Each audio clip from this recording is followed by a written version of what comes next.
Greetings, fellow investigators, and welcome to our video podcast, Into the Darkness, where my friends and I are playing the Delta Green role-playing game. I'm your host, Thom Raley.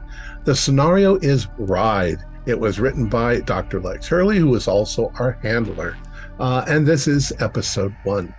We do have a trigger warning. This game contains parasites, infestation, body horror, loss of agency, and something which the handler wishes to keep a secret. Watch at your own risk. Yeah, watch at your own risk. So without any further delay, let's begin our journey into the darkness. Lex? Thank you, Thom. So, you all are operatives of D-Cell. You have worked together for some time. Some of you have been active longer than others. You each have a cell phone or a pager, some device that's you may refer to as your work phone. You may have received calls or messages to that phone, encrypted emails with no sender, a voicemail to your personal cell phone, inviting you to a hotel that your accommodations have already been paid for with your own credit card.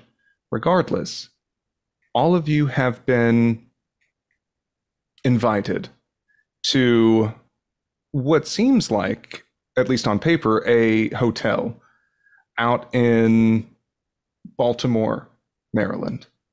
As you arrive, the accommodations are not a hotel so much as a gas station with a couple of rooms attached, the type that may charge by the hour. As you go inside, there is a manager sitting behind a desk, fly strips that are filled up, hanging up above him, and sees some of you come in and just gives a nod towards the back. You can peruse the shelves, grab anything that you want for a nice snack. As you walk into the back room, maybe a break room of some kind with a mini fridge, and which you find kind of odd as they have drinks just right outside. But more importantly, as a seasoned agent is sitting behind a prop-up table. You've seen them before. This is Agent Carlisle. They have a stoic, straight face, seemingly unfazed with anything, and blank eyes.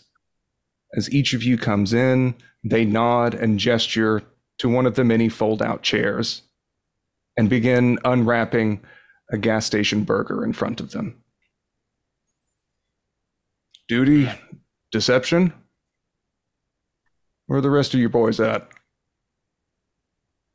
Hiding. I'm back here just trying to figure out where I can sit down and not get any germs on me. You know how many things grow, what kind of parasites grow on these? You want to They sit got in this some seat? napkins up there by the hot dog machine. Oh, yeah, that doesn't make me feel any better. All right, well, come on in. Close the door. Jim's good people. We trust him. All right. I don't want to take up too much of your time, but we have a new system in place that we're using to try and get the jump on some of these cases. One of our men has been able to install, I think they call it a bot, or some kind of computer thingamajig that scans federal law enforcement databases. When someone enters a tip sheet or a suspect intake form, it seems to have some unusual terms in it, it'll flag it to us. About the closest thing we can get to a tip system. And so you are going to be our first guinea pigs to test this out. We've had a statement that came in and seems like it might be something. He gives you or slides a fax printout across the table.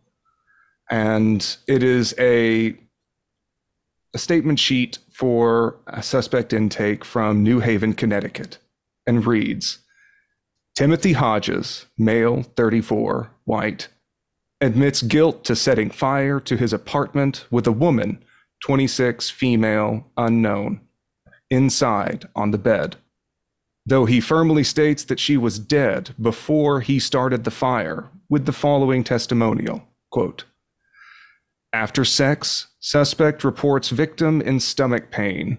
He went to the bathroom medicine cabinet for antacids, returned, and found her dead on the mattress. He claims her abdomen was mutilated and something was squirming inside. Suspect then claims that he panicked and set fire to the bedroom. drug tests have found opioids in his system. Jesus Christ. Holy crap. Okay, I'm sorry. Didn't mean to interrupt you. No, that's fine. That's fine. We also got a little extra bit on this one here as the officer on duty decided to send in their personal opinion, which I find particularly helpful. As Officer Braddock determined that this is more likely than not a crime of passion that turned into a guilt-induced mental breakdown. The kid popped some pills, killed, mutilated the girl during intercourse, then saw her intestines and freaked out, maybe projected something like a defense mechanism, and then he panicked and set fire, but doesn't want to believe that he's a murderer. So what leads you to believe any autopsy work done? Did they inspect the female? So this would have happened just yesterday. They are currently running autopsies and things on the woman. They are keeping it out of the local news, potentially due to the sensitive nature of this. Mm-hmm. And I want you all to go in sniffing around and see if this is something. If this is going to be an active situation that is going to need elimination and containment and cover up ASAP. I want one of your ears to the ground and the other glued to your police scanner. If you hear of anything weird in town, go check it out. Because the last thing that I need is for the local Smokies to go in, trounce all over stuff, and try and get a shot on the local news with a fucking alien in the background or some shit. I have a feeling that if she's burned to a crisp, then autopsy's not going to show much. But how about him? What was in his system? Do we know? They found a heavy amount of opioids in his system based on these initial reports. Since he just admitted to arson, of course, the apartment is going to be suing for damages in that. The victim's family is more likely than not also going to try to be pressing charges against him for second-degree murder. He is not putting up a fight, so they have shipped him to county for general holding, waiting trial. What do we know about the girl? Any recent trips to Africa? Did she drink the water? Well, that's what I'm going to need you to go in and find out, is they're not releasing her name on open databases, and since this is an active case, this is going to be localized within their department. I don't care if you need to do a good old B&E. If you need, I can try and pull some strings to get you some nice, shiny, new laminated FBI badges, and just pray no one looks too closely. I'm in. I don't got anything else to do. If you need me to break into somebody or steal some records, ask. I think my CDC badge will get me through, open some doors, especially if I can convey, hey, she might have had a infestation. We definitely want to contain that. I'll take one of those Fed badges, FBI badges. Same. It should be handy. I guess me too, just because that way I can get in there and do whatever I need to do. I'll tell you what, I'll print you all off just a nice warm set of those, and I'll have somebody bring those out to you. Just maybe someone else from C-Cell come knocking on your door sometime, and that way you can have some badges handy. Don't include like Laramie on mine because, they'd probably know who I was. All right. Duly noted. Anything else I can help you all boys with? I mean, is there any other information you can give us that or that we should? Obviously, you want us to go in and figure it all out. Well, I just need you to see if this is something. If it's nothing, you can go home, be back in time for dinner. That said, I want you to double check and make sure. He is going to be sitting in county for a good while they're sorting all this hot shit out. His bail probably been posted around $250K, if my knowledge serves. That's about the average for second-degree murder. Do you think it would be worth our time to interrogate him, or have the cops done a thorough job on that? Maybe. It's like I said, we've only got this information secondhand just from our boy's software program that's just scrubbing what they submit to a federal database. I suppose finding out what he saw, big worms, little worms, green worms, orange worms,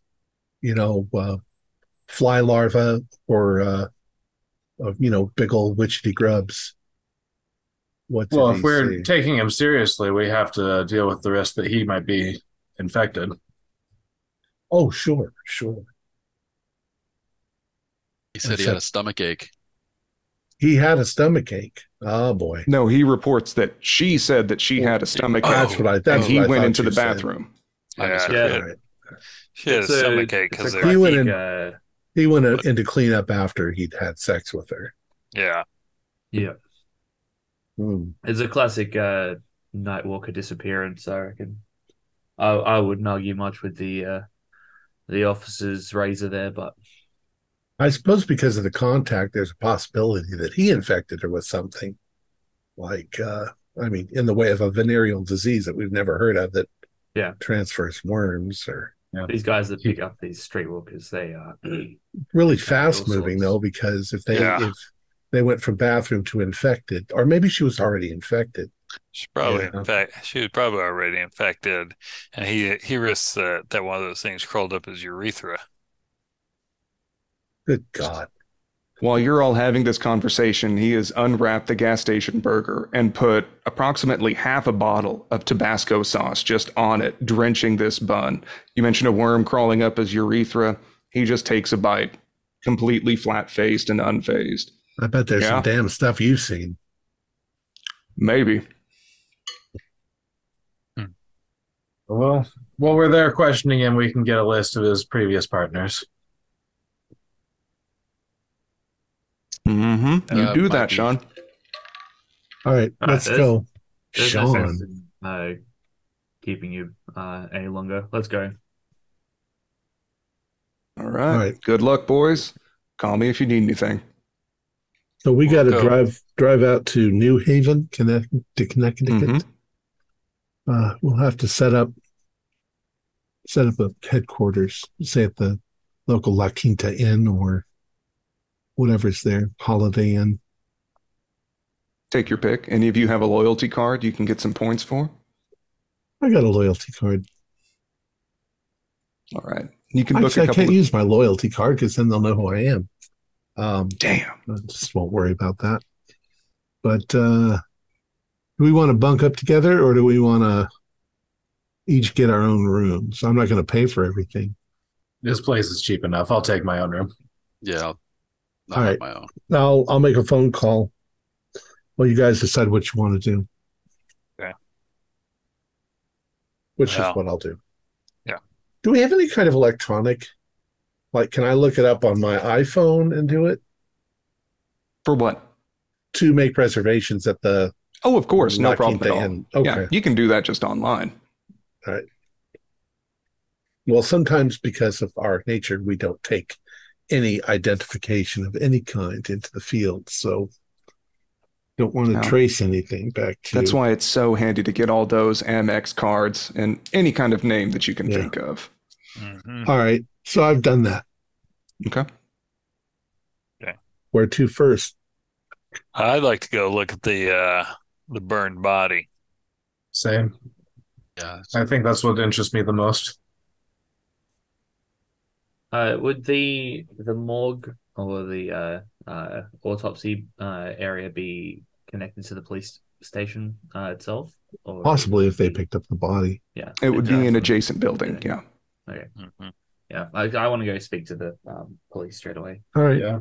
Sounds like we should also investigate the crime scene, but we could do that later. Yeah, that's probably roped off. Yeah, that's cordoned off with a watch on it for the next couple of days at the very least. Hopefully the firefighters didn't. Over it. Firefighters probably doused everything in water. So. Oh yeah, they don't worry about. But who knows? You might find a green worm on the floor crawling away or hiding under a piece of wood. I just said green for no particular reason. We're more likely to find whatever knife he used to cut her open and then fuck the insides. Now, she said, though, that she was already mutilated, so he is not claiming to have cut her open. So he says. I mean, he's a junkie. We'll see about that. Yeah, he's obviously on drugs. Yeah, I'm curious about medical history, if that's a prescription he has. Well, opioids, it could be, but then again, he could be flying high. Yeah, get those on the street. Okay. So you all can carpool or just make a train and work your way up to New Haven, Connecticut, and check into your rooms at the La Quinta. Let's say we will officially start the scenario on October 16th, 2022. Early in the morning of. You happen to drive through the night to get started. You dropped off your bags, and you all can drive through town. To my understanding, you're going to go straight off to the police station? Yeah, that's probably sorry. I think Draper and I were going to go to where the body was kept. It's next door, probably. Yeah. Okay. I'm interested in seeing the body as well. I think I should go with the body just because police stations make me really nervous. That's fine. So let's drive through New Haven. As you pass the ivy-laden walls of Yale campus, there is a very nice, archaic quality to the sort of old town where most of the formal buildings are. As you sort of leave this more industrial area where your hotel is, because it was a little bit cheaper, and drive into the nicer part of New Haven, seeing the history entrenched within, and go to the police station. There is you can see the coroner's office is just off to the side of it there. You can pull in for street parking and make your way inside. There's a receptionist at the front desk, a shorter woman, mousy, kind of pixie cut hair, who's like, hello, hi, can I help you? Hi, I flashed my CDC badge. Dr. Schumter, CDC, I understand that we had a possible infection that was burned, was it 2 nights ago?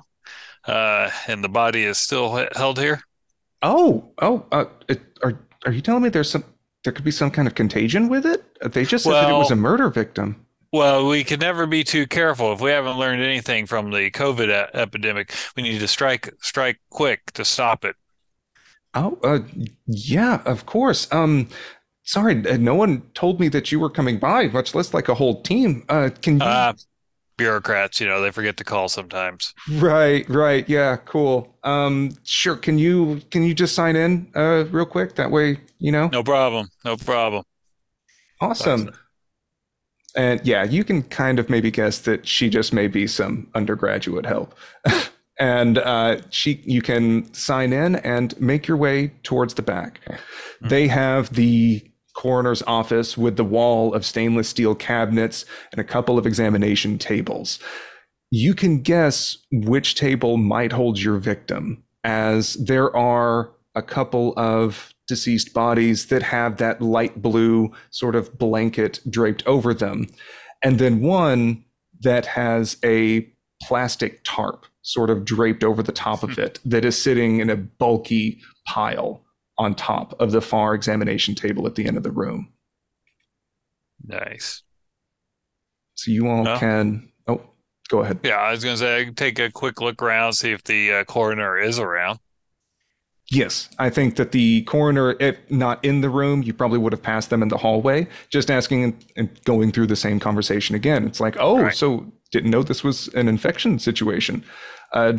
Anything that I can do to help? We've got the results back. It's I'd like to see that, and some protective gear, of course, so we can we don't want to risk getting infected ourselves. Of course. Though I don't know if you can get infected just from charcoal. That there was a pretty hot fire that singed pretty much everything valuable. We had to identify her just using dental records, talking while he's grabbing PPE, and then sets a file on the surgical examination tray next to it, and see that from dental records, the victim is named Emily Tran. She was a student at Yale.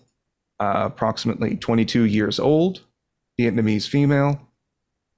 Family is in Indianapolis, Indiana.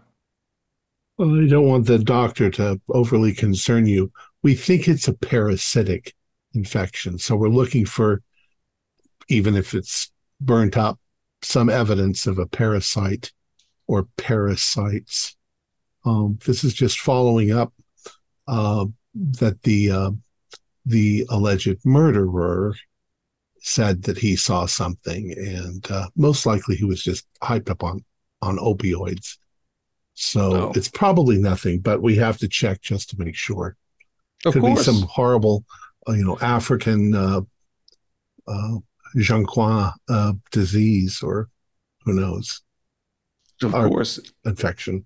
We, of course, I want to make sure we, dot our T's, cross our I's, especially that this is going to be an active murder situation or an active murder case and trial. So all the research that we can to help is, more resources for us. I'll let you examine the body for a second while I go grab some equipment. Maybe there's still something salvageable we can do, maybe a PCR analysis. I'm going to go stand over there. Okay. I'm going to go examine this light over here. Great. As he unzips this great white tarp over it, you see that this body is contorted and bent. The arms and things are drawn close in as the elbows are splaying out. The legs also almost a shriveled bug type, where the flames have just caused everything to contract and then bake.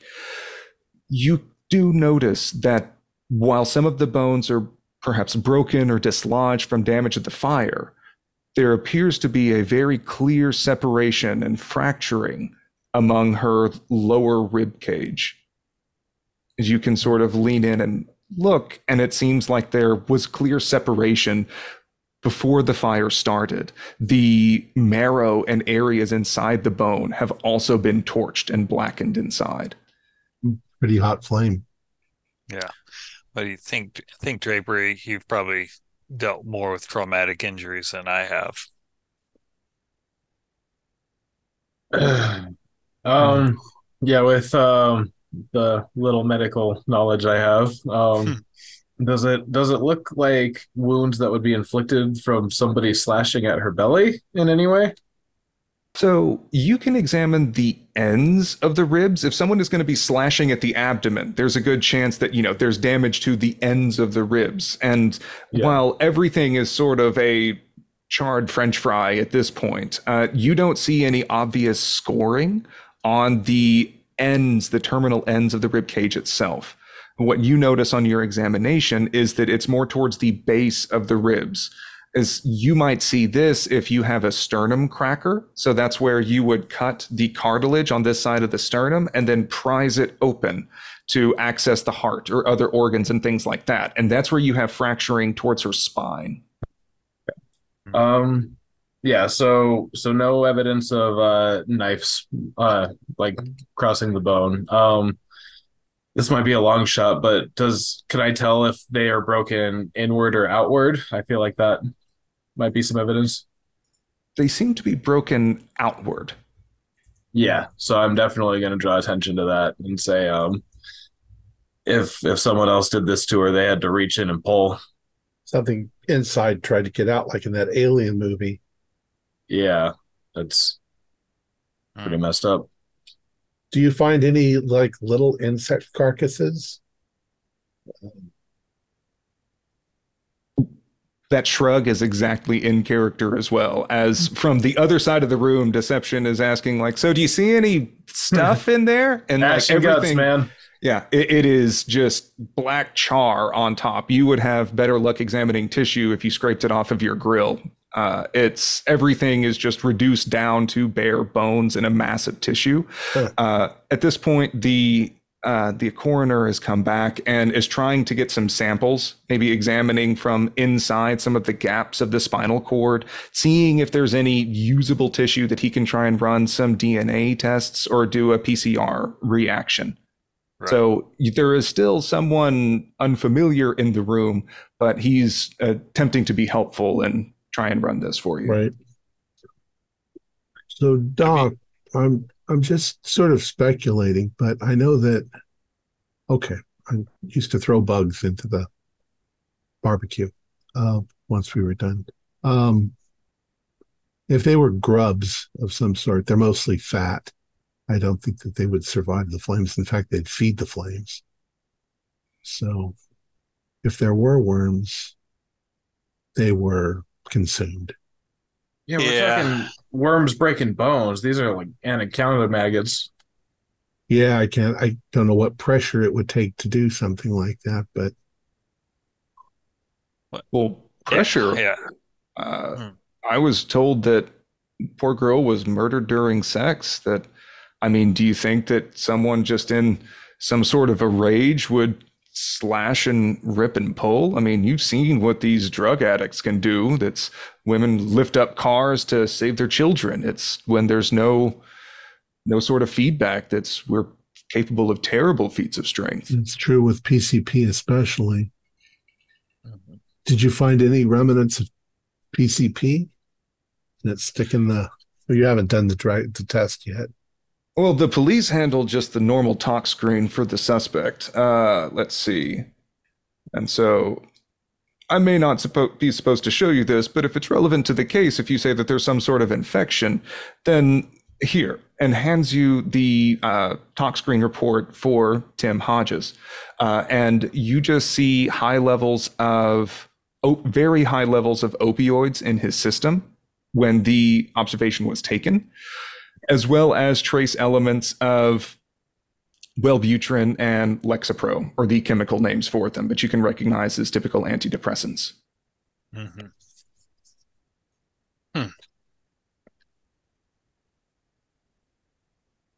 Pretty crazy. Yeah. So at this point, he's gotten some tissues and is trying to run a PCR reaction, essentially blending the materials, putting them into pipettes, and then letting it go through. This takes a couple of minutes for the procedure to run. And as it goes through, you hear a sound which you're very familiar with and never like to hear is, huh, that's weird. Oh. No, we do like to hear that. You can huddle over to the coroner, and he's saying, it's like, well, we can see these are normal as expected, but there's other sets that are interfering. It's likely her DNA is damaged just from the sheer temperature of the fire. But it seems, if I didn't know any better, like there were two profiles on here. It's all a mess. It's blending together. It's difficult to separate. I'm sorry. Could it be his DNA? I mean, he did leave some of his DNA in her, probably. Yeah. Is it human DNA? Well, I got this. You can see the sample here was taken near her spinal cord. This sample, like sperm, would have been burned up well just within soft tissues. So this should have been something that was just around in her cerebral spinal fluid or in the vertebrae itself. So this is human DNA. That it's probably just been heavily damaged by the fire. It's not reading out perfectly straight. Some parts are heavier than others. Well, let me take a look here, Doctor. Sure. And you can examine it and can tell that it is sort of fuzzy in terms of a PCR reaction. Like you might think, if you didn't know any better, that it was some undergrad that did it and messed with the pipettes and got an imperfect reaction from it. But there are the clear lines from getting DNA signal from existing cells.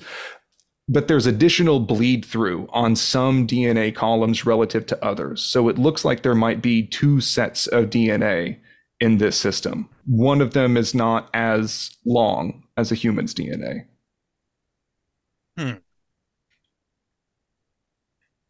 I make note of that, but I was like going, yeah, I see what you're saying. That is curious. Maybe she rubbed up against a dog or something. Yeah, but it wouldn't be in her spine. I mean, maybe she had a twin she absorbed in the wound. womb, but What? Possibly. Shit's creepy. Stranger things have happened. They I like have? yeah. Lots of babies. What they're being Stop. shoot. Stop. I don't need to hear Yeah. this. This is disgusting. I'd like to examine her brain, and if she had a parasite, lots of times they'll leave trace tunnels in their brain and stuff. I doubt we'd find any of the parasites still alive, but maybe some traction of some. Brain's mostly fat, too. We'll see. Okay. Yeah. I'm going to go asking, get a drink of water. Sure. It's whenever he starts handing you all dust masks, I think that deception might leave the room to get a drink of water. Is everyone else going to stay for the show? Okay. So he hands out 4 dust masks and says, you may want to put these on, as gets out the bone saw. It's very quick work, but as you get that dentist drill whirring to life and starts biting into this crusted bone, it just starts cracking, and this black soot sort of sprays out everywhere as a sooty bone dust and filling the room. There's this odd burning smell within, and lifts it off. Part of the skull crumbles a bit as in separating it. Where the brain was is now something that more resembles like burnt bubble gum, sort of at the base of the skull there. Examining for tracks inside of it, or you said that you were looking for sort of like marks or things. Yeah. You don't see any marks inside of the skull. It doesn't look like anything was scurrying around in there. But yeah. I mean, I'm obviously going to get in there, check it out, and see if it looks like what I would expect a brain of someone that was in a fire would kind of look like. Yeah. So far, in that instance, everything seems to check out in that regard. It's the fire has done so much damage that it's difficult to get too many inferences, but you're at least ruling some stuff out. Yeah. All right. I'd like to clarify. You said while they were drilling that soot sprayed out. Was it like it was under pressure or just like sawdust? No, it was very brittle and dry. So as this little saw is buzzing through, yes, it was spitting dust up everywhere. All right. Well, doesn't look like it was a brain infection. But I'm talking to Draper since he's the field medic and we're kind of playing the two doctors. It's like, it seems like something in the nervous system if that DNA profile, but yeah, I wonder if we could run a few more samples to see if it's consistent, but I don't know what else we're really going to learn from this thing. Yeah, I'd like you to run another sample and just make sure that we didn't make a mistake and we're chasing our tail on something. But yeah, of course, maybe a little higher up on the spine. All right. And so while we're checking these other samples, let's have the camera pan out to deception and maybe duty and dialect out in the hallway. If there's anywhere else that you would want to check out. I hate this gross shit. These fucking nerds playing around with their dead bodies. Well, I respect them as doctors, but it's still gross. Sticking your fingers in people's bodies is still.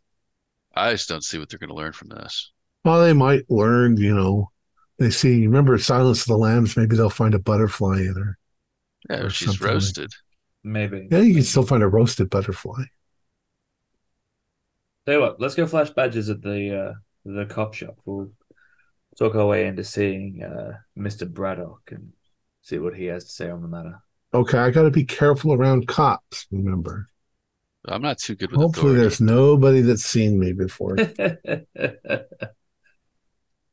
That's all right. I'll go and flash my badge then. Yeah. Okay. You can go up to the front desk, show your badge, and just like, oh, you're from out of town, huh? Yes. Anything I can help you with? My boss has seen something that one of your bosses has seen, and suddenly I find myself in this quaint town, shall we say. I'm looking for Officer Braddock. I'm being assigned to consult on one of his cases. Oh, Doug? Well, I suppose he's just out in the bullpen, so it's I'll just let you go ahead and talk to him. Excellent. All right. I just walked straight past her. Sure. And you can brush on past her and walk towards it's a desk that's out of the open, seems to be a well-worn wooden desk. You notice that there's one of those engraved crystal decorations that has the Blue Lives Matter insignia on it. There's a tall white officer sitting behind the desk, sort of with impeccable posture. Yeah, so how can I help you, sir? Your brother? That's right. And you may be? I'm Carpenter from the IPS. My boss has seen something you put in the system about that hooker arson case the other day, and he sent me on to consult. I see a lot of this where I am.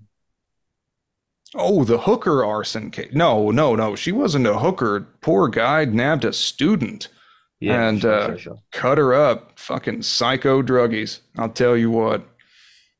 These druggies, that you never know who these poor kids are gonna run into. You know, they get themselves in deep with student debt and they start making silly decisions.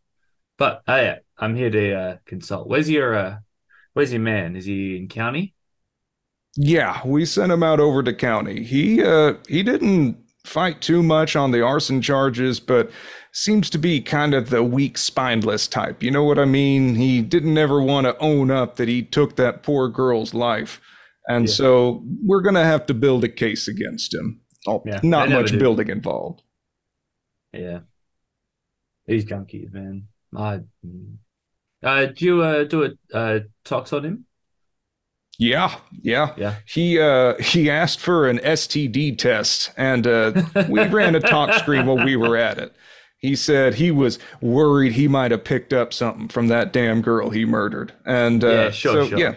Ran it, found enough oxy in his system that I'm surprised he was still talking to us. Fucking scumbags. Have you gone through I assume what's left of his residence is currently being trampled on by the CSIs, but have you seen the girls' dorm room yet? Well, we talked to the roommate. She said that the girl went out for drinks and then never came back. CSI didn't have too much to do over at the apartment. You know, we investigated in the bedroom, found the body there, matched the victim's testimony more or less, so picked it up and moved it out. The apartment complex is sort of trying to get everything patched up so they can start renting things out. You know how it is with high turnover in these college towns. Yeah, you know, these college students would rent a her parents are pretty torn up. I think that they said they were going to come down from Indianapolis to, you know, we don't want them to necessarily see the poor girl's remains, but trying to get everything in order and send some fire and brimstone out towards that druggie. Oh, Jesus. These parents are getting in the way. Tell you what, I've got a couple of my colleagues in from out of town as well. They're with me in the outside. What I reckon we're going to do, I don't want to step on your toes too much. I'm here to consult more or less, but I would like to go speak to this junkie and see what he has to say to me. I'll go rattle the cage a little bit on him. We'll see how we go with that. Well, he's out in county. It's about a 45-minute drive away from here. But if you're another officer of the law, I might be obliged you can go over the same information that we did. We have the testimony video here and any other information you may need. Mi casa es su casa. Right on, brother. He gives you a fist bump. Yeah. All right. Look, I'll have a look over your files. I'll come back to you with some notes and we'll go from there, all right? Sure thing. Just building stronger cases. Good man. All right. Officer Carpenter, you can go ahead and follow me. And you didn't introduce your colleagues. So what's your name, sir? Well, I'm Dusty Bean. Dusty Bean. That's my real name, yeah. Is that from Texas? No, it's from Tennessee. Oh, okay. Well, so you must be adapting to the cooler weather a little bit up here, huh? Pretty damn cold, yeah. But Well, if you ever need someone to show you around, always happy to help another brother in blue. And what about you, sir? Oh, you can call me. Oh God. You can call me Dwayne. Dwayne, I think you may need to put on a mask in here. Now, I don't believe in all this vaccine bullshit, but it's still These something fucking you need to put masks. on a mask to at least cover your mouth when you cough, son. It's just polite. Yeah, I can't help it, man. Yeah. You got any spare ones? Tina, can you? Jesus Okay. fucking Christ, Wayne. And hands you one of those blue free masks that's scratchy on your face as you put it on. Pop it on. All right. And he can lead you back to the to just a little computer that they have set up, go through the files to the interviews in there. Pulls up, you see he's a pale, slightly overweight white male, has sort of curly hair just on top, maybe ginger, maybe blonde, hard to tell with the shitty lighting.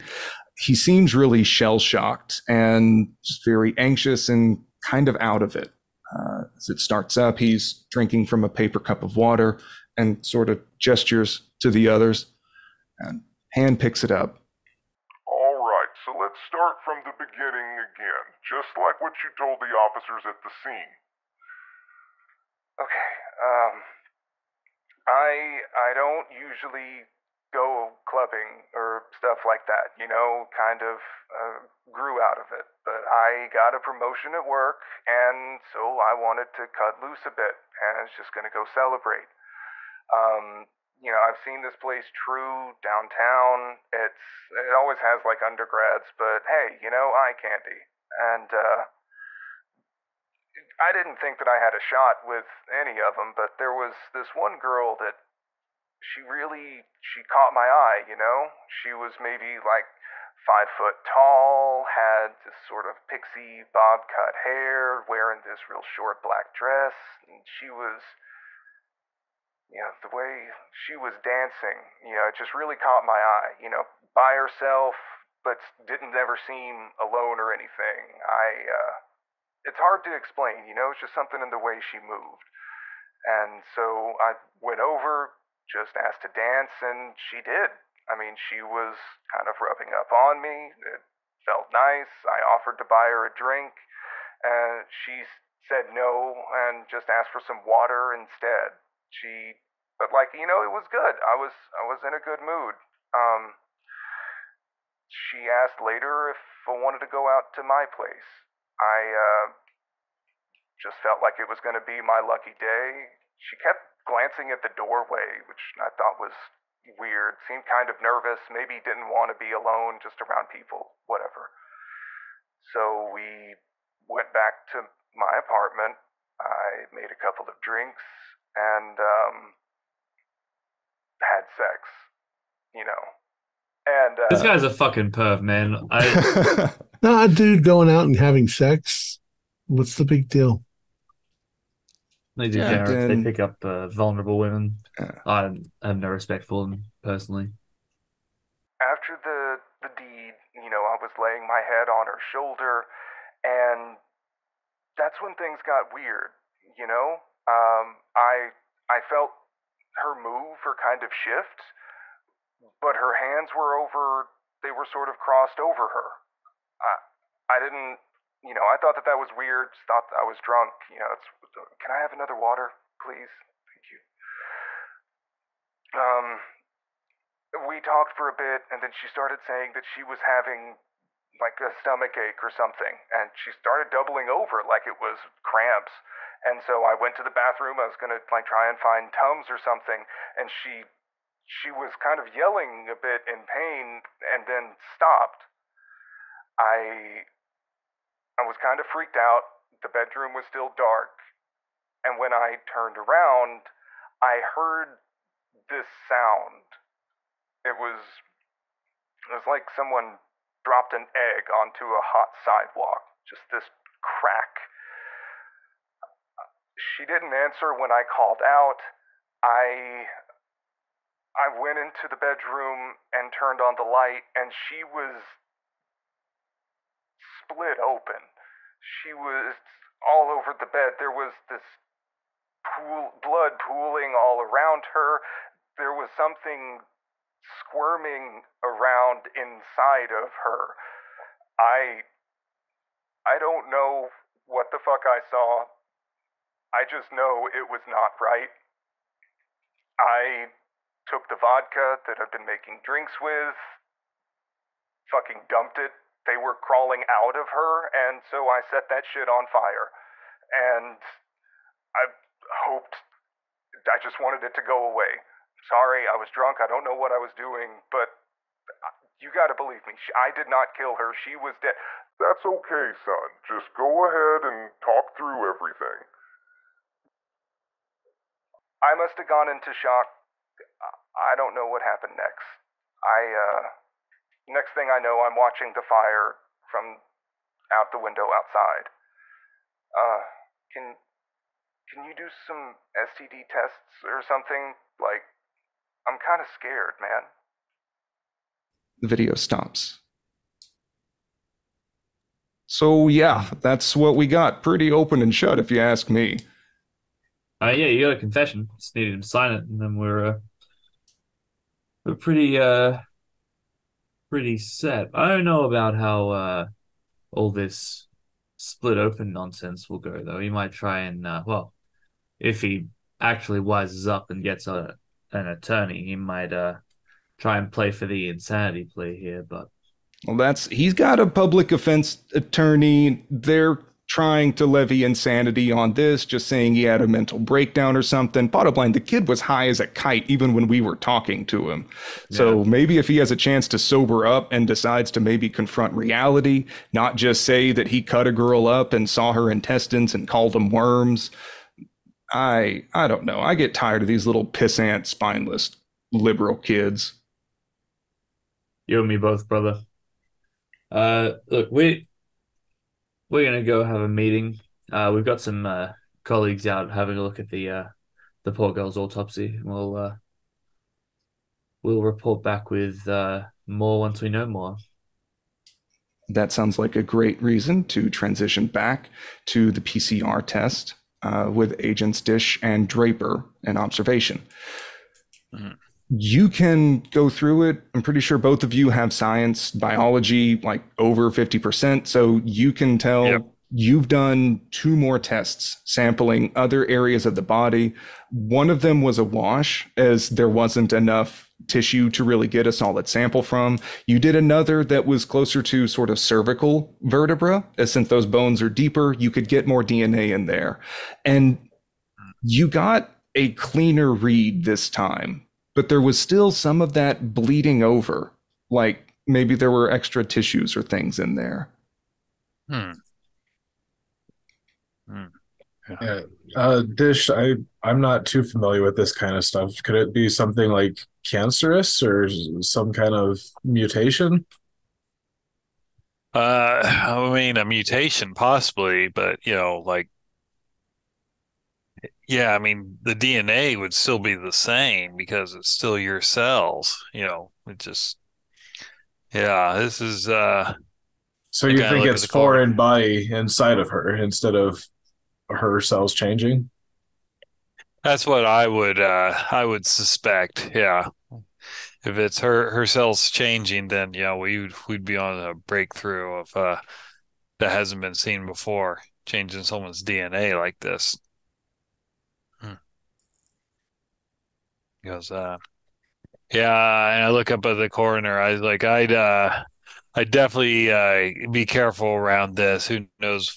This definitely looks like some sort of something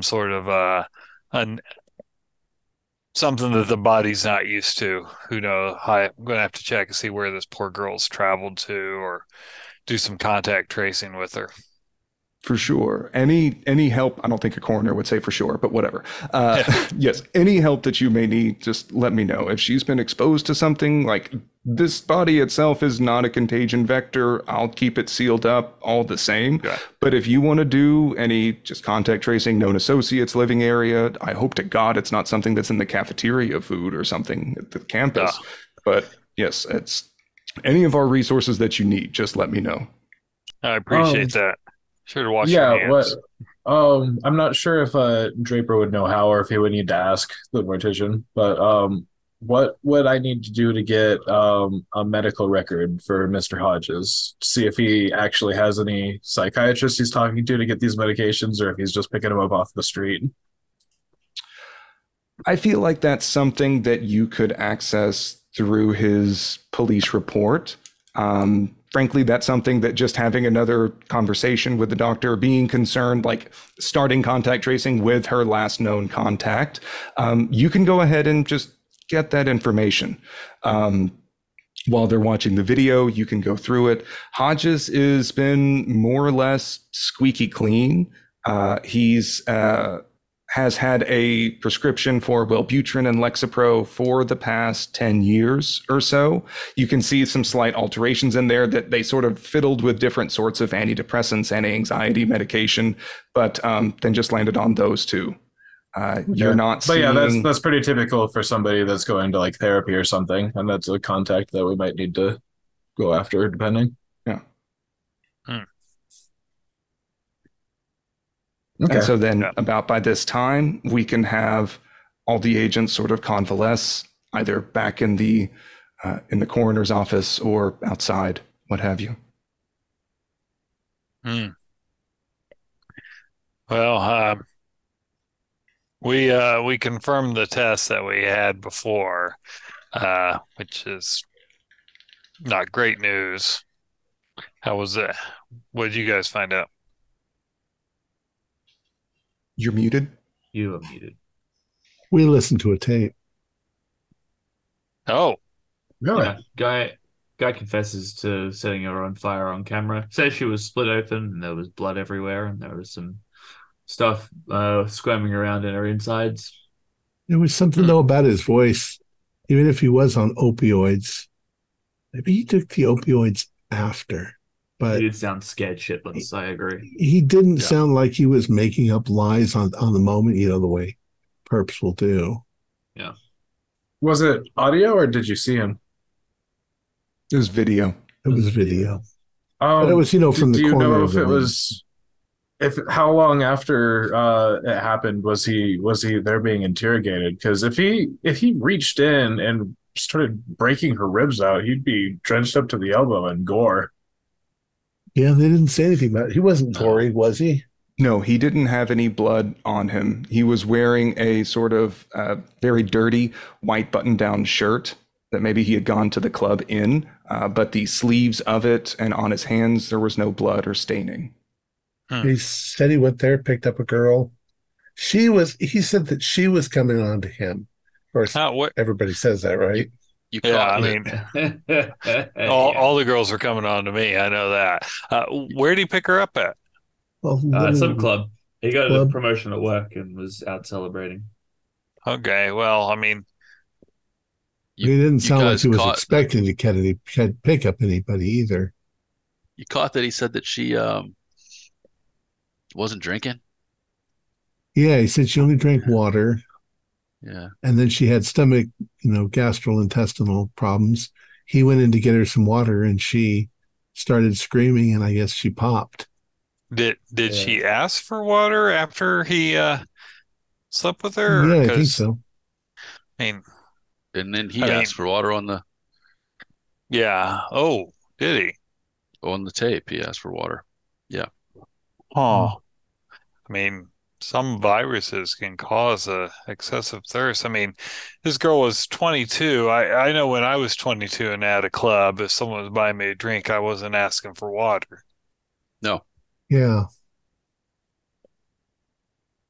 Well, so what it sounds to me is that I think it was actually chance that these people didn't know each other. And for something to grow and be powerful enough to break out of her body, that's had to have been in there gestating for some time. There's no way that it's falling back on him. I think that he is a victim and something else infected her before they ever met.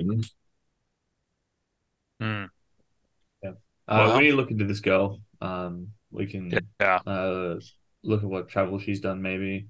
What'd you guys find? Anything interesting inside of her brain? Oh, we learned everything that we're going to learn about that body. Yeah, not much. yeah. I think we're gonna have to attack this like we attack most diseases in the CDC. We're gonna have to just backtrack and go who she hung out with and just work our way back and see if we can figure out where she's infected and So kind she's of got look around and see if we roommates. can stop it. She's got a roommate, and they said that she just went to the bar and didn't come back. Yeah. I mean, we'll talk to her. And I think the first place we should go to is that bar. I mean, that was the last place she was at besides the apartment. Shit. Yeah, we What? can verify his claims of the consensual nature of their engagement. Well, see, What? if there's 100 people in the club, nobody noticed. Yeah. Us. What if he's infected? He's in jail. What if he pops in the middle of the jail? He easily could. Yes, that was one of my first concerns. Yeah, the spread of the infection, I guess, the most important concern. It goes in both Yeah. directions. Yeah. And Of course. I'm sorry, this is much less important. Just before I forget, I looked into the boy's medical history. He has a decade of therapy. He's on prescribed antidepressants. He's not just some junkie taking handfuls of pills. He is also on a regulated system. Did he have opiates in his medical record? Not that I saw. No, that had to have been recreational. Yeah. And yeah, I it mean, sounds like he just went out to have a good time. Yeah, if he just got promoted, I mean, he's not a regular Yeah. opiate user. You Yeah. said that, or before I left the room, you said that there were no scars on the ribs, so he didn't. Yeah, it's not. He still could have. There wasn't much to look at, but nothing I could prove from the bones. No, it's gross. You want to go to the bar? He said he almost never went to the bar, so maybe somebody will have noticed him that works Yeah. there. I think at Well- least one of us needs to go check on him, make sure that he's well. We don't all we need have a to. visual now, so we know We what know he what looks he like. looks We can like. track him through the security camera footage rather easily. As for his condition, he is in county, which was kindly reminded to me that it's a 40-odd minute drive away. Yeah. What we can do is put in a phone call and basically say this prisoner needs to be transferred to solitary now as a containment method. At least until we get there, so that we can examine him. Or So if they he can does examine. pop, he's not doing it in front of other people, and then we go and we address him shortly. But we still have the girl's personal effects to look through. We have her personal history to look through. I think there's a lot of work that can be done here first. Yeah, considering we I think know that's a where good he idea, is, and we Duty. know Just that send the he's call not- first. Well, if you want me to snoop around people's personal history and stuff like that online, I can probably manage that pretty well. Yeah. What about her dorm room? Where did she live? She lived on campus. She was a student at Yale. Yeah, if you want to go snooping. So if she has a roommate, we need to look into the roommate, make sure they're not infected. Look through the personal effects, look through the personal history. Basically establish a timeline and go from there. I can play a cop. Yeah, easy enough for. Can I borrow your badge real quick? Oh, It's a All silver right. badge, it's not that impressive. Actually, you mean this badge? Yeah. Well, if we're actually talking threats, him being infested in a contagious way, spreading through a prison seems like the most pressing issue for me. But we just don't know. Yeah. Well, I feel like CDC, previous they can call it issues, in. things in the past, the people have already popped. It's more likely that keeping future pops from happening. Yeah, it's Well, that's frightening. the thing. Is- He's a known quantity, right? He's not going anywhere. Except possibly he's- popping. Yeah, We but don't know if how he pops, quickly he's it just in happens. jail. Yeah. Like, Well, Still- my he concern is- comes from not knowing how it spreads. What if it's he's not airborne? in a It could holding be. cell. He's in a cell of maximum 3 other people, and they're all Yeah. staying together. If any amount of shit goes down, they go on lockdown. They don't move. And so they're just stuck there with his body, and then we'll get a call about it. We can have him moved to solitary. That's an easy thing to do, especially with the CDC with us. Yeah. In which case it would only be him that pops, and then it's just a matter of controlling the narrative from there. Yeah, we should send him a call. We should do that right away for sure. Yeah. Now, it seems to me that it's also important to find out where she got it from, and if there are other bodies that just weren't reported, or people who are missing. Maybe they went missing if they went to college. Yeah. Let's try to follow her last week or couple days that she lived. Yeah, we can pull people up the river all day, but unless we find who's throwing them in, this will just continue to be an issue. Well, if I can get a laptop, I can start working on that. See what info I can drag up. Okay. And Duty, do you have any law or bureaucracy skills that you think you could try and pull over the phone to arrange to have this? It's essentially he's just awaiting trial. So just to try and convince them that he needs to be moved to solitary immediately. Yeah, I have both law and bureaucracy. One at 30, one at 40. But my persuade is at 60. So I'm... Okay, go ahead and roll me persuade then. Really? I rolled a 26. All right. So after a solid amount of talking on the phone, you try to go through, no. So it's with this legal channel that he's an active threat. And you sort of exhaust all of your legal knowledge. You're a cop. I didn't say a good cop. Yeah. We had a bit of a... you buzzed. Did I buzz again? Yeah. Okay. Yeah. On the legal hang on a second. That was a big buzz. That was like 3 wrong answers. Damn. Okay. I'm going to switch microphones. If we can take like a 10-minute bio break. Sure. No worries. Cool. I could use a drink. So you're going through the phone call, and it ultimately comes down that you've exhausted your legal knowledge and your bureaucratic knowledge and trying to come up with official reasons for it, and just kind of end up sweet talking the one on the other end, just like, listen, we want to make sure nobody touches this guy until he actually goes to trial because his ass needs to fry. He killed an innocent girl, yada, yada, yada, and essentially making sure that you can throw him in the fryer later on. And they are amenable to moving him over for solitary, at least temporarily, until he's set to go to court. Excellent. Very good outcome. Thank you so much. I really appreciate this. You have no idea how much this is helpful to everyone on the force. You're a true supporter. Yeah. All right. And so I had that deception was going to, are you going to stalk her on Facebook? What's the rest of the group I'll stalk doing? her on everything. Yeah. I'll check her out. Did we have a picture of what she looked like? You don't at this point, but sure, you I've can. got information on her. The internet is a thing, and you have her name. So just able to do that. She'll have a Facebook account. And from there, you can sort of branch out from Facebook to her Insta, then checking the handles and things like that. She's relatively active on social media. I mean, as much as any undergrad may be. Seems to be pretty studious. Lots of photos of her and cramming sessions with other students. Seems like she may have been pre-med. Some photos from her shadowing in hospitals and things of that nature.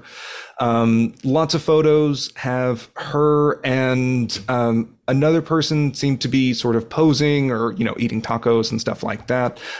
She's similar aged, early 20s, black, sort of longer hair. And you might guess that this could be her roommate or just maybe a close friend or something on campus. Can I look like in her friends and see if that it's one of her friends? Yeah, you can check who's tagged in the photos and see that this is Rebecca Jones is the one that is tagged in these photos with her. Jones, one of my favorite female names. Any recent trips anywhere? Any vacations? Any photos from Cabo San Lucas? Yes, she had posted before. She was planning on doing Doctors Without Borders at the end of next semester to go to Costa Rica for the summer. That's nice. But anything prior to that, like in the last Anything prior, couple of not months? so much. No, she was a junior at Yale and pre-med. So just trying to sort of get through on that and look good for medical school applications. So if I don't know what the word is, gestation period for this worm infection, it's most likely that it happened here somewhere. Correct. Either somebody did it to her or she picked up a piece of poop and some weird, there's so many diseases and gross things. So I'll report all of that to everybody, what I think is most likely. Yeah, she's in Yale's medical program, huh? That's I mean, that's somewhere to check at least. Is the school labs? What do you think? Yeah. She's See an what undergrad, classes? right? I can tell you what classes She she was attending. She was dialect. She wasn't a junior, I believe. Yeah. So she's a junior undergraduate. So she was just pre-med, but not necessarily like she would have been shadowing at the hospitals, but not actually doing stuff there. Right. But I can see what her class schedule was, what classes she was taking. No metaphysical, esoteric alien scriptures on there. What do you think this is? Miskatonic? We don't have that at this medical school. This is a real college. No, so you can check through her course load. She was going through organic chemistry 2, sort of advanced genetics, things like that. Sort of nothing that's really sticking out at you. Well, except that she was taking biology classes of various kinds, Doctor. Sure. Yes, she was taking the courses. She was not taking any courses in corporophagia, so that kind of struck out on that lead there. Right. Okay. I'm a deception. Here's my login for the CDC. Let's check the monthly mortality report and see if there's any other reports of people dying. Before you tell me that, let me guess. I'm going to type it in. Voila. We've worked together too long, dude. Wow. I got to remember changing my password. You feel a slight chill move down your spine as he guesses your password on the second try. Mm-hmm. All right. What did you want me to look up? I want you to look up the monthly mortality report. He'll list out most deaths get reported in, and so we'll see if we have a pattern. Sure. Yeah, you're probably only going to see large discrepancies, but right. Checking through this, there have not been any significant increases or deviations in the mortality incidence in New Haven, Connecticut, or just in Connecticut in general. Yeah. Any other strange mutilations? I don't know what they would. Yeah, you could check through. Like you can browse through news articles. No one has really mentioned stuff like that. Okay. You can try and go through all the police reports if you want. But this one seems to be. Yeah, I'll scan them for odd words, worms, burst, torn open, things like that. Okay. See if I find anything. Sure. You find some news reports for an infestation in the local co-op food growing garden for Delta Kappa Nu, that this was a pretty big thing. They were very distressed. They donate those to the local community. There was a big blowout bash, and that's probably what Burst was pulling up in there. You're not coming up with any solid hits from that. I don't see any other incidents like this. So hopefully we've gotten it at the beginning. Yeah, that's what. If there's anything at all, he could just be a freaking psychopathic murderer. He's good at washing up. We should talk to that Rebecca. See what she can tell us about. That's what she looks like. I'll do a printout. Emily's habits recently. See if she's changed. Okay. Cool. You all can, it's a pretty short drive to get into Yale campus. Again, you can just park on the street and walk through all these old buildings. It's getting, it's October, so it's maybe about 40 degrees or so outside. It's not quite to the point that there's snow coming up on the ground, but you have that crisp autumn air. The trees have lost all of their leaves. Going through, you can find the dormitory that they were staying at and ask through the person at the front desk for permission to speak with Rebecca Jones in regards to this case, flashing various badges where need be. She's in her room at the moment, so you can knock and enter. She'll just say it's open and you can enter. The room is really cramped.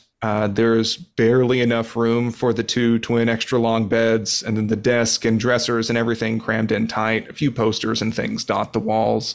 Rebecca is sitting at her desk on her phone while, there's work and things in front of her, but clearly wasn't getting done.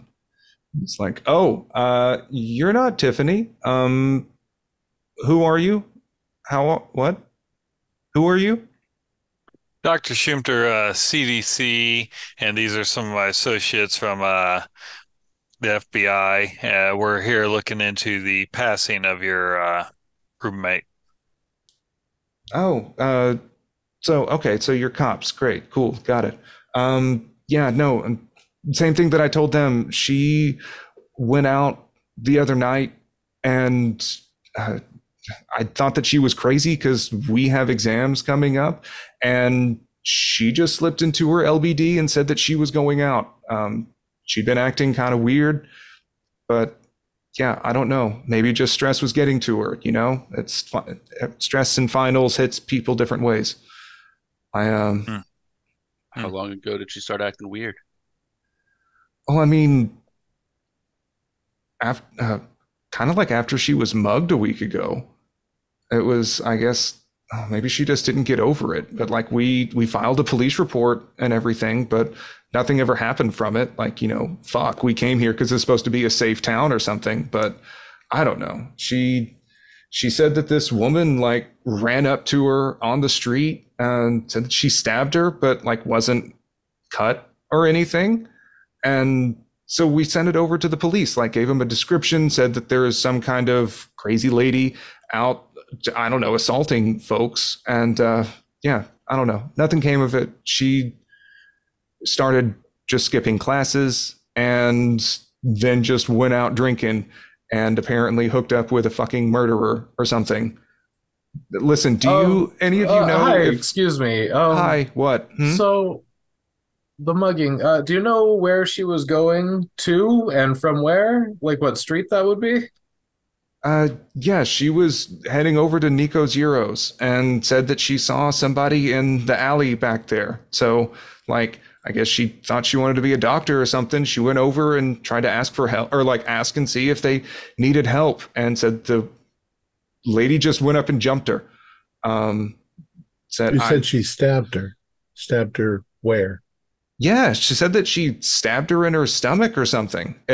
Her shirt was torn, but there's nothing there. So like she thought maybe like she just hit her or something and passed her out. And she passed out. She woke up later in the cold, had her wallet and everything on her. So just maybe, crazy pissed off lady.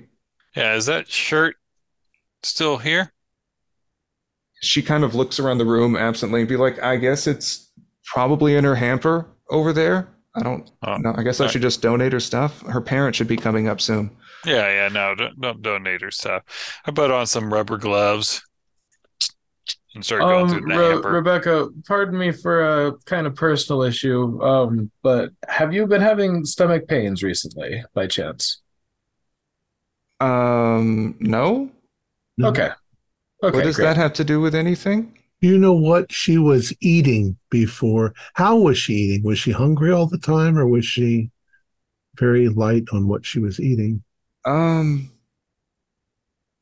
Yeah, kind of, I guess. Like, we just have the meal plan at the local, at the cafeteria just right down there. And she seemed to be, she was hungry. She's kind of always been, like, we joke that she has a black hole in her stomach because she just keeps putting stuff away, but it seemed a little more so than usual. Like she was clearing stuff out and going back for seconds. I didn't really think anything of it, you know. Do you have any Stress idea eating. what her favorite alcoholic beverage is? She didn't really drink that much. Like, you know, we would get we'd get Bloody Marys sometimes, or, you know, like we would kind of do day drinking, as she was always the type that wanted to have a clear head for stuff.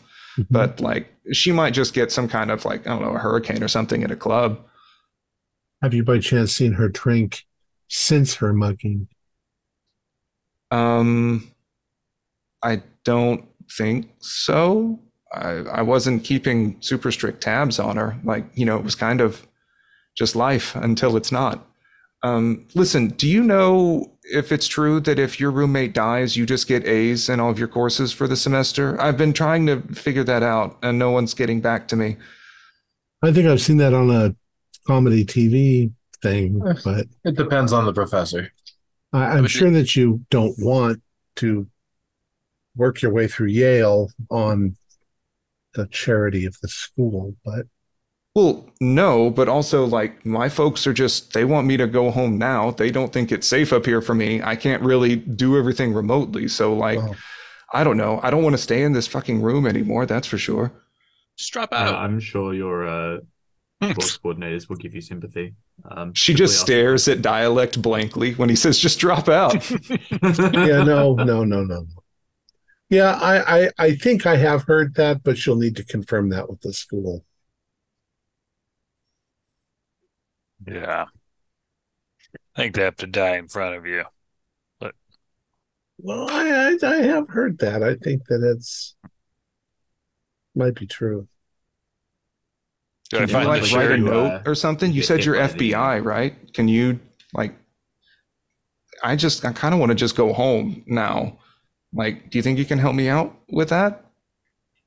I'm sure local law enforcement will be able to provide a timely update to your. Right, just like situation. how they fucking helped Emily when she was mugged. Yeah, Yeah. no, try again, champ. Why are you What? wearing sunglasses inside anyway? It's October in Connecticut. It's fucking dark outside, dude. It's all the drugs that he uses all the time.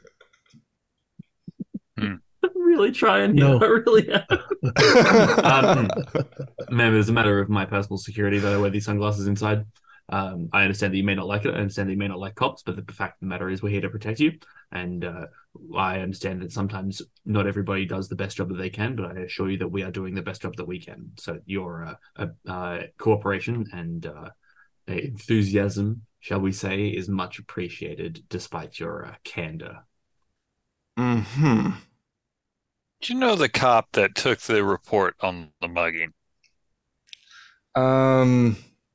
I don't know. Tall Bentley. He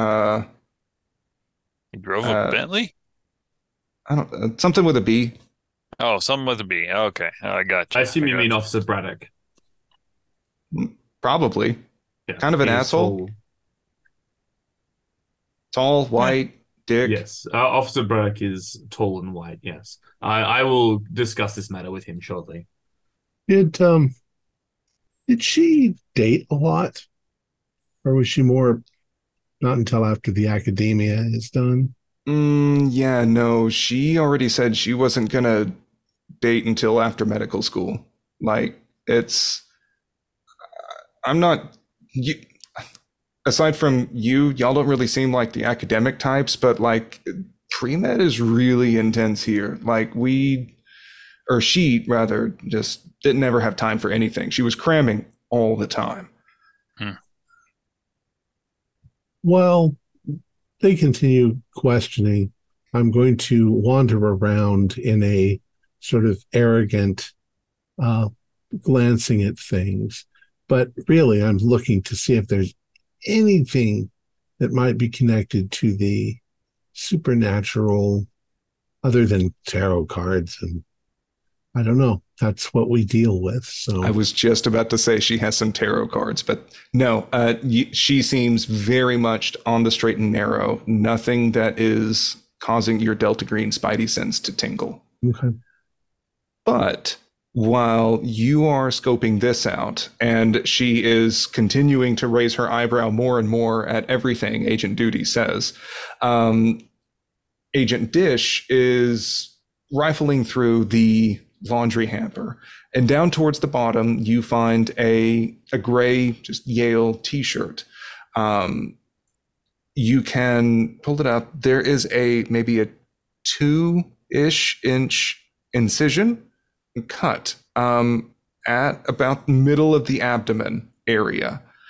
There's very faint blood sort of pooling around it, and then some spatter sort of around on it. So, Rebecca, you said that after the mugging, she wasn't injured? No, like she said it felt like she was stabbed, but like when we look, it's her shirt was cut, but her stomach and everything was fine. But there's blood and even spatter around this. Yeah, I don't know. I figured like maybe just you got me. Yeah, very, very Like she strange. didn't even have a scab on her. So like maybe just crazy lady bled on her and cut her shirt whenever she jumped her. Yeah, I mean, I don't Not know. even a line, a red mark. Nothing. Wow. we're gonna have to take this shirt. Fine. Be my guest. At least you're doing something. Cops here didn't do shit. Yeah, We're trying. sorry about I that. understand your frustration, man, but your continued jabs at my profession is not appreciated. I watch too much Your fucking continued TV. ineptitude is not appreciated. Is there anything else you all need? No, thank you, Rebecca. I'm stepping out to make a phone call. I'm done with this. It's a slight tear is coming up from underneath the sunglasses. They were foggy beforehand, okay? All right, thank you very much. If we have any other questions, we'll be sure to contact you, and we're going to do the best we can to actually do something about this. Sure, yeah. I mean, just lock up the fucking guy that did it to her, all right? Done and done. All right. Yeah, I'll be here. Keep cramming. Yeah. So as you say that, she's like, oh, yeah, and then like grabs her book. As you're closing the door behind you, you see like that phone has just come right back out again, scrolling in front of the book pages. She needs to be crammed is what she needs. So is anyone else getting the freaky vibes that woman who mugged her, muggy woman, somehow inserted something into her gut? Yes. She got That's my understanding as well. I'm getting creepy insect vibes too, that, a lot of your biting insects, you don't feel it when they bite you because they douse you with, I don't know, it's called hyronolin or something like that, that keeps your blood, keeps the pain receptors dead. and it Maybe pierces there's the something skin. that can make you heal. Yeah. What was that dialect? I was saying it pierces the skin. It comes back out. There may be a little blood, but there's no hole. Yeah. It's a stinger of some sort. Yeah, speaking of dialects saying little blood, look, now that we're out of this, I'm looking at this, like, what can I estimate about, was she like, I mean, obviously it wasn't probably arterial, but like at least a venous amount of blood coming out? Potentially. It looks like about the amount of blood from an incision that may have gotten on the shirt itself. Again, it's like maybe a 2 or 3 inch, it's a clean cut in the fabric of the shirt, and it's just right around the borders of it. But yeah, it Then wouldn't be separate like, from that, there's something like a spatter that's on the front that is differentiated from this cut. Maybe have that analyzed. Yeah, definitely. And the spatter's on the front, so it seems to, if I'm understanding that, it would imply that it came from not underneath the shirt. Correct.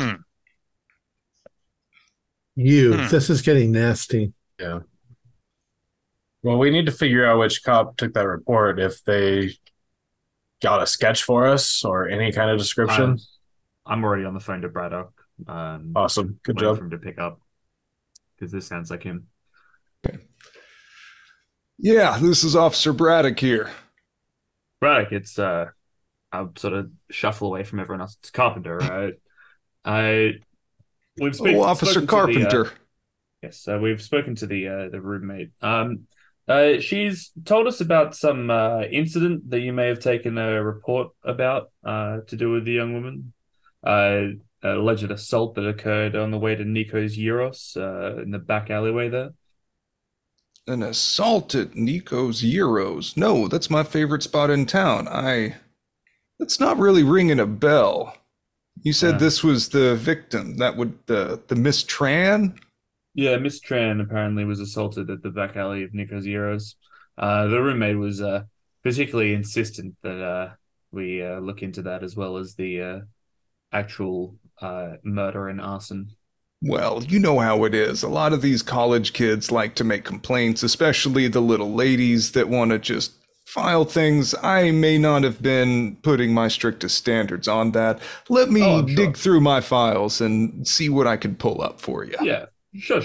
Yeah, I know how it is. You know, you write a couple things in the notebook, you do a cursory form, and that's the end of it. But yeah, so she wants us to follow up and do you know how it is. You scratch their back a little bit, you put them in cuffs a week later. It's how it works. Sure. Wow, y'all sure are being thorough about this. If we already got the damn murderer behind bars, you think that maybe he's been stalking her for a while? Might have been. If she was assaulted, you know, whether or not that is strictly the case, you know how it is with these college kids. They like to make shit up. But yeah, if there is something to look into beforehand, we may as well cover all bases. Maybe we can. We're also really trying put to an see end to if this once that and for all. alleged. We're also trying to see if that alleged stabbing is linked in some way. All right, Yeah, we're you also got trying to it, see if there's a Officer link. Carpenter. I'll be sure to pull that up for you, trying to do everything to help each other out that we can. Good man, bro. You know, I suspect we'll be finished by the end of, if not tomorrow, the day after. Sure thing. Hangs up.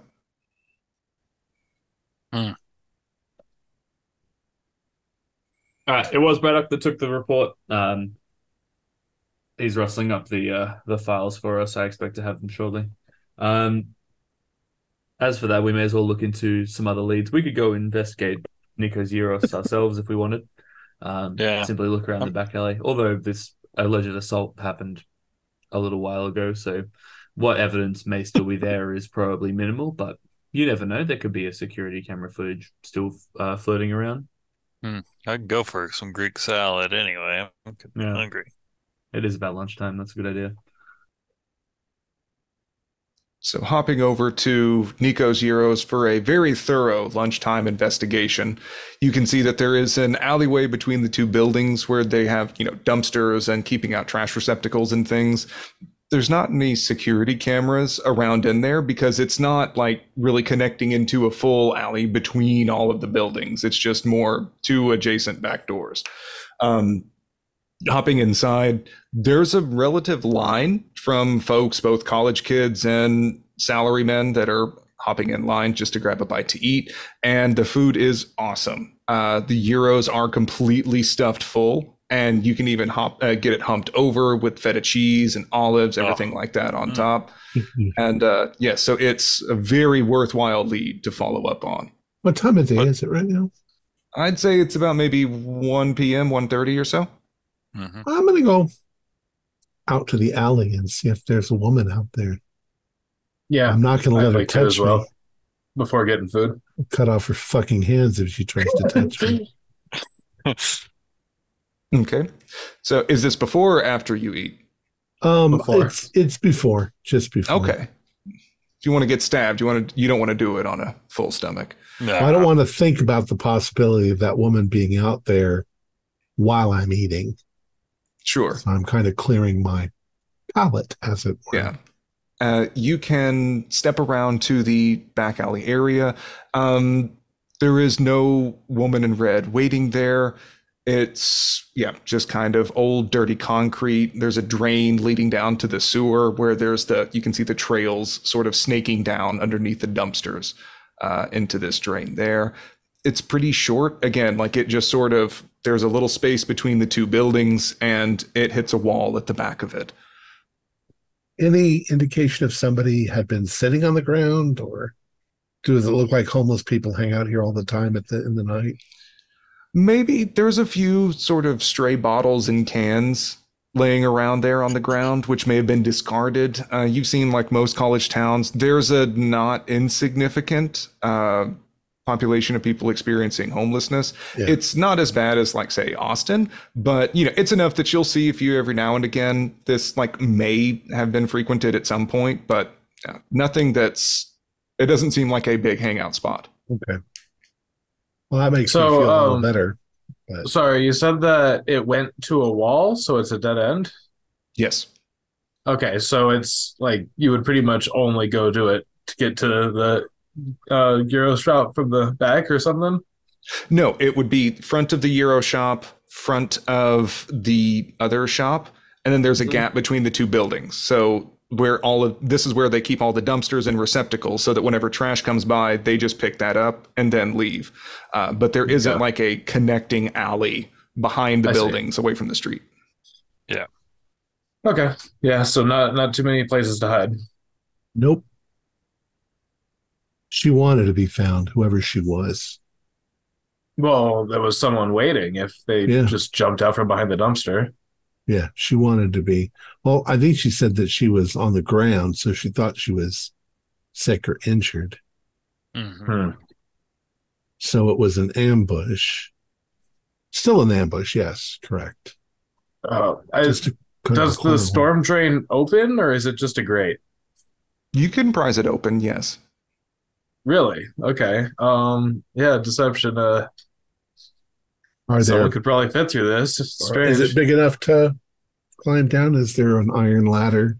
It's not manhole sized. You would need to be pretty skinny to fit through there, and it would be a straight drop down. This just leads into the gray water storm drain system. Okay, so there's no ladder. So shall we dub her Cockroach Lady or what? I think that we're following the wrong lead. Something else is going on here. Let's go eat. Yeah.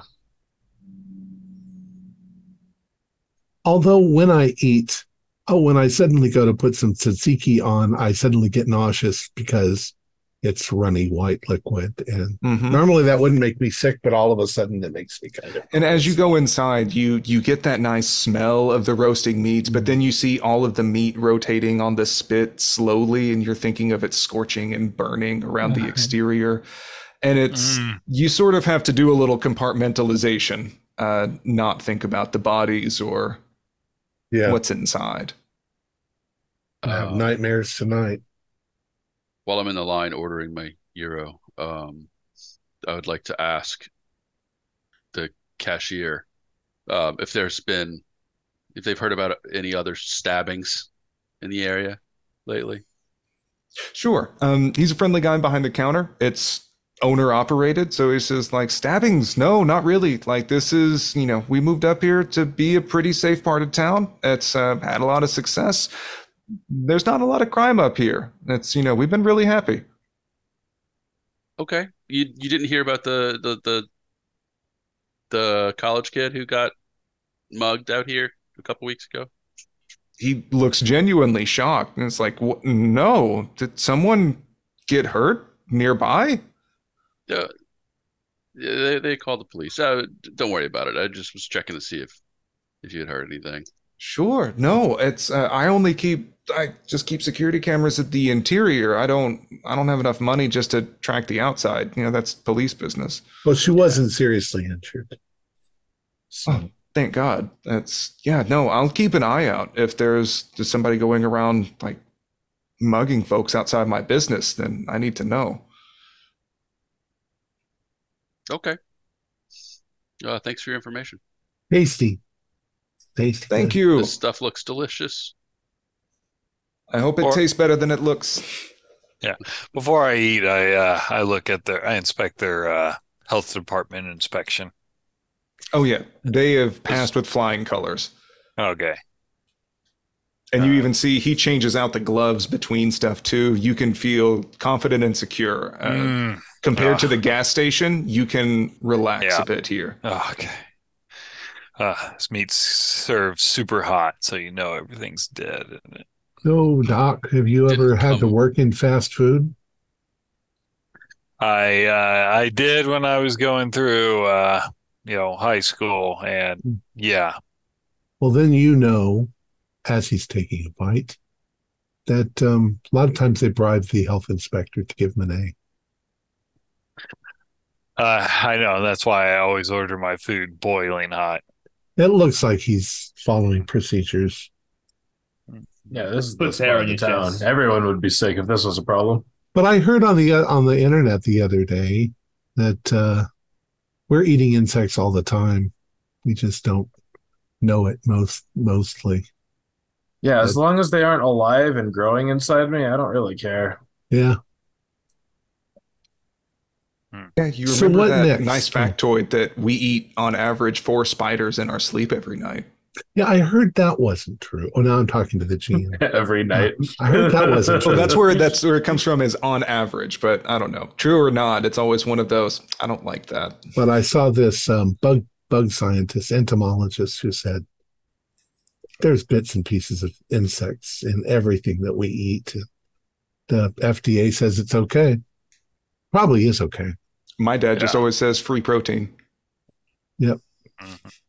All right. What next, boys? Well, I mean, we have the nightclub we can go check out. True. Yeah. The nightclub, we haven't gone to the scene of the crime yet. And we haven't found anything that needs me to sneak in the middle of the night. Everybody seems forthcoming with their information. Duty, did you get the police report yet? What time of day was it? Was it after dark? I'm sure I will receive whatever field notes Braddock has written down whenever is convenient to It's a him. nightclub, so it must He's a have been busy at night. man. Yeah, you can check your phone and you see that there was a voicemail that you didn't catch just during conversation. Braddock's got the file waiting for you. He's going out to lunch. Excellent. Yeah, we can swing by the station, pick it up, and then head off to True a little bit later on. Yeah. Well, great. Well, I mean, my concern at this point is the roommate didn't show symptoms, which is fortunate. If it is a direct sting or something laying, then it makes me feel like there's some kind of monster lurking the streets at night. Was there anything in any of the reports that said it was an old lady or young lady? That's what Rebecca said, didn't she? That it was crazy old lady? Crazy old lady. Okay. Yeah, but she's a college kid calling her old. I mean, that's she could be 30. 30. She's ancient. Who knows? Yeah. I wonder if I asked the wrong question to the cashier in there. Maybe there's an old hobo lady who hangs out around here that he would know about. My guess is you'd call her old if she had gray hair, which could be. Well, she didn't even see her, right? Right. But, her roommate might have said something. All right. So what were we going to do next? Would you want to check out the scene of the crime? Yeah. Are they even open yet? Well, the scene of the crime would be at the apartment. Oh, that's true. Or did you want to go to the nightclub? What time does the nightclub open? The nightclub would probably open around like maybe 6 or 8 p.m. Since it's a college town. I'm not sure what we're expecting to find at the nightclub. I don't see the purpose. Footage of the night where they got picked up. Technically, we don't know what we're going to find. So, there's we might, that might be where all the clues are. Yeah. Okay. Let's swing by the police station first because the report is ready for us. Okay. We'll swing by, we'll pick it up, and then we'll go off to the apartment and have a look around. I still do feel that talking to the perpetrator is going to be Yeah. That's probably the most probably productive something we thing. should do tomorrow. What do you think? Okay. Yeah. In the morning? I mean, Well, that's something the- else we could probably do over the phone, couldn't we? I think we want to see his condition. Yeah. Well, it'd save us a 40-minute drive. Just we could hear whether he's in distress. Either way. Yeah, 40 minutes, not that much. Okay. So you all can head back to the police station. Agent Duty, you're recognized back in here. The person at the front desk will sort of point you over towards a file sitting on the edge of Braddock's desk. It is a statement by one Emily Tran regarding an incident. It was taken in about 6 days ago, last week, October 10th or so, at 8:23 p.m. So in the report, the victim was walking to Nico's Euros at 22nd and Sims when she reported seeing a woman in a red dress collapsed in the alleyway between two buildings. The woman didn't respond when called out to, and as the victim approached to check on her, she could see that there was movement under the dress and thought that the woman might have been struggling to stand. As the victim approached, she notes the assailant quickly rushed and pinned her to the wall.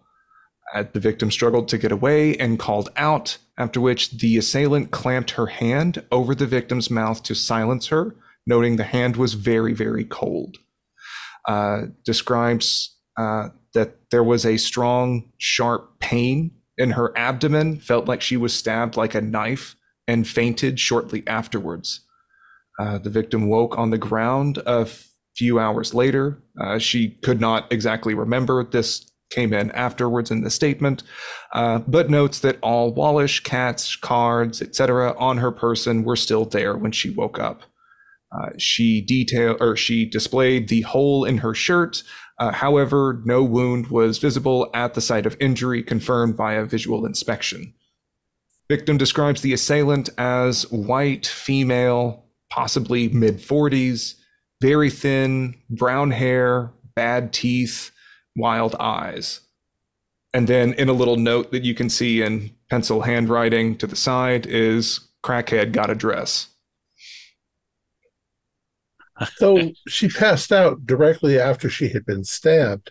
Maybe it was for hours. She was just laying there. So maybe it was some kind of knockout drug. And then she could have been dead. No. Whatever. Cockroach Lady could have done anything she wanted to her while she was. Well, yeah, Cockroach Lady, like, listen to what you're calling her. Read that description and think about something non-human. A lady in a red dress collapsed on the ground, moving around. Like, Lady in a red that for sure planted those things inside of her and scuttled off, either down the storm drain or up the wall onto the buildings. Who knows? It's really sounding like a science fiction story now. Yeah, Like well, what was that movie, Mimic? Yeah, that's pretty funky. yeah, there's something in this town. We got to find it. I agree. I am sure that whoever this individual is will be able to eventually track them down, and we'll have a chat to them, and we will sort this matter out, I'm sure. Well, let's think on that for a second. So she's in the alley that we're talking about, Cockroach Lady. She's in the alley in a red dress, somewhat collapsed on the ground. And we've decided that it was some sort of an ambush, but maybe it was just accidental, or not accidental, but if red dress was infected by something and she was sort of driven to pass the infection on, she might be a victim too. Or she was never human. If she has some egg-laying stinger, it's just mimicking our physique. That's maybe, but finding the source of this infection is number one, I believe. We should see what we can do about casting our eyes around. This may be someone who lies lays traps for people and then attacks them periodically. So if we keep an eye out, maybe put an APB out potentially, simply to keep aware. All I'm saying is that if our guy in the prison cell tries to stab one of us, then maybe it is something that, what's the something in your brain that makes you do things. Instinct. Yeah. Well, I'm saying that it's, maybe something takes over.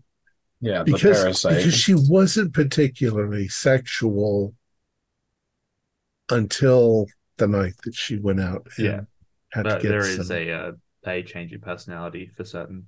And it wouldn't be the first time in animal history that infections are passed that way. Yeah. So I want to be clear. You're suggesting that these people grow a stinger? Where? I'm suggesting that we just keep our options open. Red Dress might be the villain. She might just be another victim passing it. Yeah. In which case we got to find out what the original thing is. There's got to be clues. You guys are the scientists. There's got to be clues. Yeah. As you all... Oh, go ahead. Sorry, I was thinking, but we examined her brain. There didn't seem to be, besides the burning, any other Well, maybe not the brain. Maybe it's in her butt. I don't know. I don't know how those things work. Well, I feel like she would have tried to stab him, our perp, Timothy Hodges, if she was growing a stinger, Instead, she just popped. Maybe he was just busy stabbing her all night. Well, that's true. For their body to transform and grow a stinger is much more frightening to me than to think that there is a singular monster running around. So that's where my assumption went to. Didn't Dr. Dish determine that her DNA was being changed by something? It seemed like there were foreign bodies within it instead of it changing. I think that she was just host to parasites that were planted in her. If a creepy old woman in a red dress starts moving towards you, kill it. Bring the axe down. So I'm assuming you're all having this conversation in kind of hushed tones around Officer Braddock's desk. That way you can... I figured we were in the cars. Oh, okay. I would have read the report, left a post note on top of it saying thanks, and then left again. Okay. So then as you all are reading this report and sort of talking amongst yourselves, a call comes in over the police scanner reporting a domestic dispute at an apartment building at an address. Reports of a woman shouting by a neighbor. Requested officers go in to investigate. We can respond, provided those without appropriate training stay in the car. I'll take off straight away. Yeah. Okay. So you all you're more or less following the New Haven police as they go into check out and investigate. You can keep a comfortable distance sort of behind and mill around. This is an apartment building that's more towards the outskirts of town, has a pretty decent view of the harbor. The officers, you can sort of tail and follow up. They climb up several flights of steps up to the 4th floor. And I'm imagining Deception might be the one to sort of keep just enough distance behind them in order to just eavesdrop and figure out what they're going in there. The officers are talking with a very short, elderly lady. And she just kept, and she's saying, it's like, yeah, well, normally everything is really great. I moved out here just so that way everything would be nice and quiet and I don't have to worry about all those fucking kids in the middle of town. Anyway, so this lady, she's really nice, except she starts shouting and I heard just crashing and stuff inside. I don't know if her boyfriend was hitting her or what. It was interrupting my soaps. So what I did, I kept banging on the wall, told her she better shut the fuck up or I'm going to call the cops on her. And that's what I did. Yes, sir. Must have scared some sense into her or something because, yeah, she settled down pretty quick quick after that. It's been super quiet, not a peep. That's why I called you all to get down here to get her to shut up, but she did. So thank you for your duty, sir. And the officers are kind of looking at each other, and they just nod at the woman and make their way back down the steps. Going to look at the woman as if she might have stabbers, but it looks like she talks with her hands. Maybe the only stabbers that she had would be a pair of crochet needles that are not too far away. Those would hurt like fuck if she got stabbed with them, so they're dull. These goddamn idiot cops in this town doing, not even checking on the people that they were called to check on. You know Just how walking back down the easy? stairs? Do you know how easy it was, dialect, to get away with some of the shit that I used to get away with? You're telling me they're dumb. I mean, this is wild. Let's go check on these people. Maybe there's a fucking stinger in there. I don't want to go in. You guys go in. Yeah, I think I might be holding back on this one. Duty, you want to go bang the door? Yeah, Judy's suited up with his stab vest and one hand on baton, other hand. Okay. You can bang on the door. There is no response. I will bang one more time and call out police. Yeah. Call out police. There is no response from this door. Excellent. The other door opens. Little old lady pops out again. What? Did they send 2 cars? What the fuck? Listen, Art. I understand that your complaint has been resolved. However, it is in my duty to follow up and ensure that there is no further disturbances. Thank you for your concern, but now it is best for you to stay inside and keep out of this matter. All right, keep it down, RoboCop. And then shuts the door. You hear a couple of locks click and rattle inside. Lady, you got a mouth on you. Yeah. I'll gesture the deception to come pick the lock. Yeah. No sense in causing property damage if we don't believe there is sufficient danger to life presently. I'll come to the lock and I'll look around, make sure nobody's watching. I realize it's only us there, but I'm being cute. There's a cop right behind you. Yeah, it's one of those, I don't know the exact term. It's like the open floor plan where there's a hallway that's sort of open air exposed on either side. And you don't really hear anything. It's a pretty quiet part of town. This is on the 4th floor, so you can open the lock. Pretty standard. I don't even need you to roll for it. All right. So if there is there a cop on this landing? I mean, one that's right behind I was you. joking. Well, it's just a different way. There's not any good cops on this landing. Okay. Well, still, I don't like cops. So what I'll do is I'll walk over and I'll stand in front of it idly and pick the lock without it. Oh, it's open. Okay. So who's going to open the door? I'll open it and fling it open and then step back because I don't want to see. Yeah, I'll do an appropriate room sweep maneuver. Now gun drawn. Okay. Sweep the room. So, yeah, deception, you can nonchalantly pick this lock. I'm assuming you have a lock picking skill over 30%. Like, it's not a big deal. Uh-oh. There's no lock picking. Is it criminology? I'm at 60.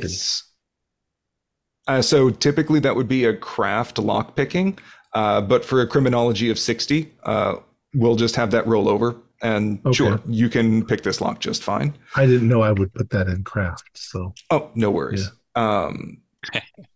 And so you can pick it and then open the door. Duty barges inside.